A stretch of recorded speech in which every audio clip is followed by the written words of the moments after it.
Your belief system in what you truly believe about your skill set will tell a lot about your results that are going to happen on the field.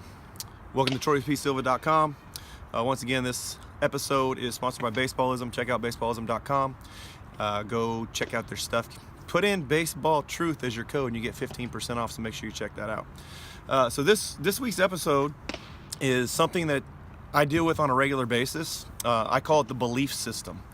Believing that whatever change you made is actually working. And I have a story about this that's kind of cool as far as how this is going to work. So the story is I do hitting lessons all day, every day, and I came across a player actually this last week, and the belief system was him believing that the change that he made mechanically in his hitting was actually the main reason why he had success. Now, I'm not going to get into the exact change that he actually made because it's pretty ridiculous as far as what he was taught when it comes to hitting.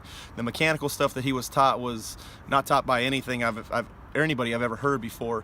It was rather ridiculous. But I was talking to him about it, and he said, I made this change mechanically that allowed me to have better on-field success. And I started thinking about it, and I'm watching him swing, and I'm like, there's no way this swing change could actually help you have better on-field success. So I got to talking to him a little bit about it, and the more I talked to him, the more it was just he believed that it was working.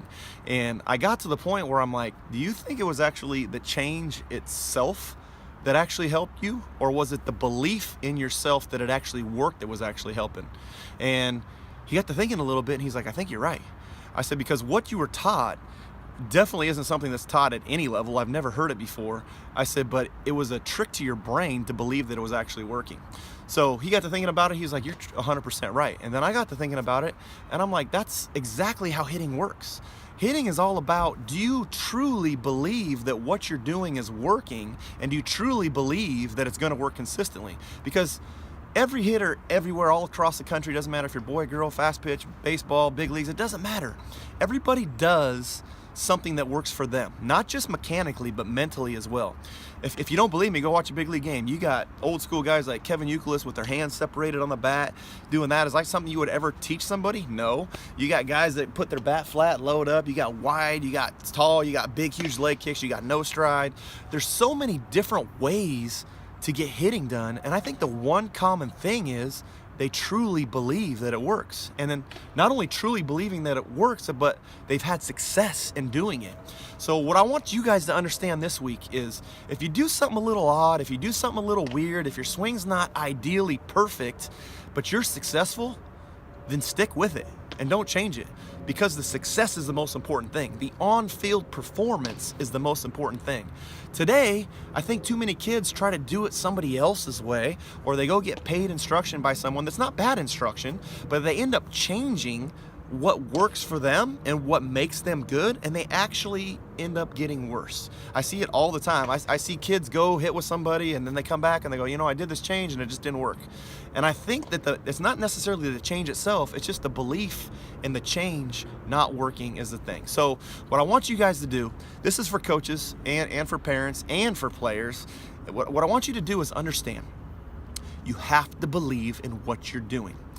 I do this all the time. If I make a change to someone, let's say I lower a kid's hands to get them to get behind the ball a little bit more, I can see within probably 15 to 20, 30 swings if that change is going to help, just by the overall confidence and demeanor that they portray versus just the straight up results. So the results will happen, but I want to see the demeanor. I want to see how confident they are in the change, and I want to see if they truly believe that what they're doing is actually going to produce better on-field results. So find something that works for you.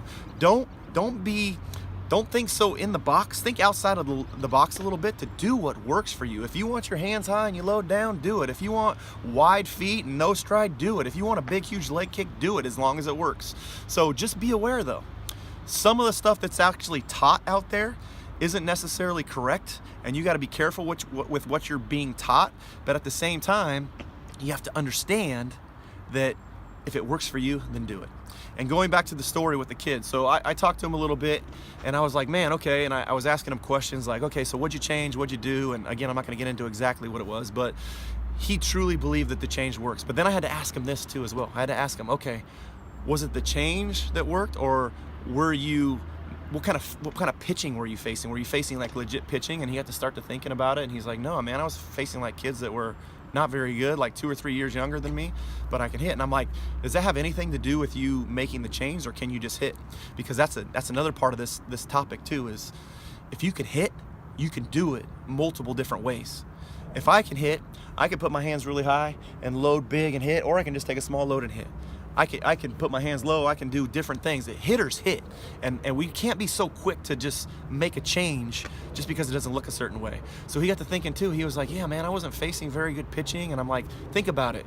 What you were taught, there's no way you can compete mechanically with what you were taught, but what you were taught, you totally bought into it because, number one, you weren't being challenged with it and you were facing bad pitching, and number two, your belief system truly believed that it was the actual fix itself. So the belief system, find a belief system that works for you, stick with it. I'm not saying to go out there and do wacky, crazy things at the plate, to do something crazy, but I am saying do you, and do what works best for you, because ultimately that's what it's about. You need to step into the box. You need to step into the box and do it yourself, not somebody else's way. And you need to be fully engaged. You need to be fully committed, fully focused, fully committed to believing that it works every time you step in the box. Because if you really don't have that, then there's no possible way you're going to compete at the levels you want to compete at. So get your belief system, make sure you stick to it, and if you truly believe that it works, even if it's not, in the baseball community perfect looking, and it works, stick to it and get it done. God bless.